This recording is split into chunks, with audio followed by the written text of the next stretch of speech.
Hi praise lord అందరికీ. ఈరోజు మనం దేని గురించి తెలుసుకోవాలనుకుంటున్నామంటే క్రిస్టియన్స్ అంటే ఎందుకు వేరే రిలీజియన్ వాళ్ళకి నచ్చరు. ప్రతి ఒక్కరి క్వశ్చన్ ఏంటంటే క్రిస్టియన్స్ ఎందుకు ఎప్పుడు మా దేవుడే నిజమైన దేవుడు, మా దేవుడే నిజమైన దేవుడు అని చెప్తూ ఉంటాడు అని. వాళ్ళు ఎప్పుడు క్రిస్టియన్స్ మీద పడి గొడవ పడుతూ ఉంటారు, పాస్టర్స్ని చంపేస్తామని భయపడుతూ ఉంటారు, ఎప్పుడు చూసినా ఏదో ఒక గొడవ చేస్తూనే ఉంటారు. క్రిస్టియన్స్ ఎందుకు ఇలా చేస్తున్నారు అనడానికి ఒకే ఒక రీజన్, మాకు జీసస్ క్రైస్ట్ చెప్పమని చెప్పాడు. ఏం చెప్పమని చెప్పాడు? ద గుడ్ న్యూస్, లేకపోతే మాకేమైతే తెలుసో, మా బైబిల్లో అయితే ఏమైతే రాసిందో అది ప్రతి ఒక్కరికి చెప్పమని చెప్పాడు. యాజ్ పర్ మార్క్ చాప్టర్ 15-16 వర్సెస్తో పాటు అందులో ఏం రాస్తుందంటే, మీరు సర్వలోకంలోకి వెళ్ళి go to the whole world and preach the good news to the people. నమ్మితే నమ్మారు, లేకపోతే లేదు. అందులో కూడా అదే రాస్తుంది. మన ఇండియాలో ఫ్రీ విల్ సొసైటీ అంటే ఏంటో తెలుసా? ఇలా తిడుతూ ఉంటారు కదా ఓతగా. వాళ్ళకి ఫ్రీ విల్ సొసైటీ అంటే ఏంటో తెలుసా? తెలియకపోతే గూగుల్లో చదవండి. ఫ్రీ విల్ సొసైటీ అంటే ఒక మనిషి తనకు నచ్చింది ఏమన్నా చేయొచ్చు.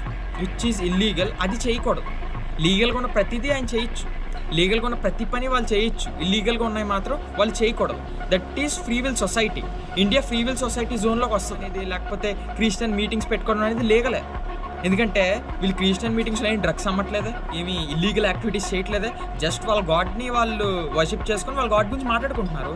సో అదొక ఫ్రీ విల్ సొసైటీ. ఒక 10% ఎక్కడైతే వాళ్ళకి ఇష్టమైన పని చేస్తున్నారో అదొక ఫ్రీ విల్ సొసైటీ. దాన్ని కాదనే రైట్ ఎవరికి లేదు. కానీ ఈ వేరే రిలీజియన్స్ వారికి, క్రిస్టియన్ గురించి తెలియని వాళ్ళకి ఇదేంటి, ఇది వీళ్ళకి ఎందుకు ఈ ప్రాబ్లం వస్తుందో అర్థం కావట్లేదు. వాళ్ళు ఎప్పుడు చూసిన జీసస్ని మాక్ చేస్తూ ఉంటారు, లేకపోతే వెక్కిరిస్తూ ఉంటారు, లేకపోతే ఒక ఇన్స్టాగ్రామ్లో ఒక జీసస్ రీల్ కానీ లేకపోతే ఏమైనా వీడియో కానీ వస్తే వెంటనే కామెంట్ సెక్షన్లోకి వెళ్ళి జై జైలు అని పెడుతూ ఉంటారు, లేకపోతే ఏదో ఒక బూతులు తిడుతూ ఉంటారు, లేకపోతే గొర్రెలు అని తిడుతూ ఉంటారు. ఎందుకో మరి నాకు అర్థం కాదు. ఎందుకంటే ఎప్పుడైనా మీరు గమనించండి, ఒక హిందూ రీల్ కింద కానీ లేకపోతే మీరు ఏమైనా ప్రవచనాలు చెప్పేటప్పుడు కానీ ఏ రీల్ అయినా మీరు చూసుకోండి, కామెంట్ సెక్షన్లో ఎవరు నిజమైన దేవుడు జీసస్ అని కామెంట్ చేయడు.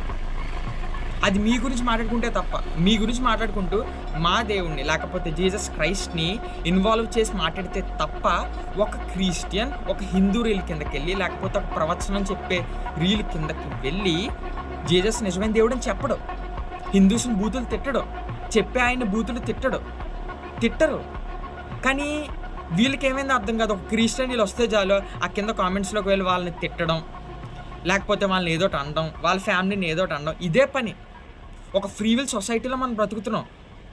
ఒక ఫ్రీ విల్ ఉంది ప్రతి ఒక్కరికి. తిరుగుతున్నప్పుడు లేకపోతే ఒక బూతి సినిమాలు తీసేవాడు బయట తిరుగుతున్నప్పుడు, అంత చెత్త మాటలు మాట్లాడేవాడు బయట తిరుగుతున్నప్పుడు క్రిస్టియన్స్ ఎందుకు సైలెంట్ ఉండాలి? క్రిస్టియన్స్ మాడితే మీరు ఎందుకు తిడుతున్నారు? ఒక సొసైటీని పాడు చేసే రీల్ వచ్చిన మీరు దాన్ని తిరగేసి అడుగుతున్నారా? క్వశ్చన్ చేయగలుగుతున్నారా?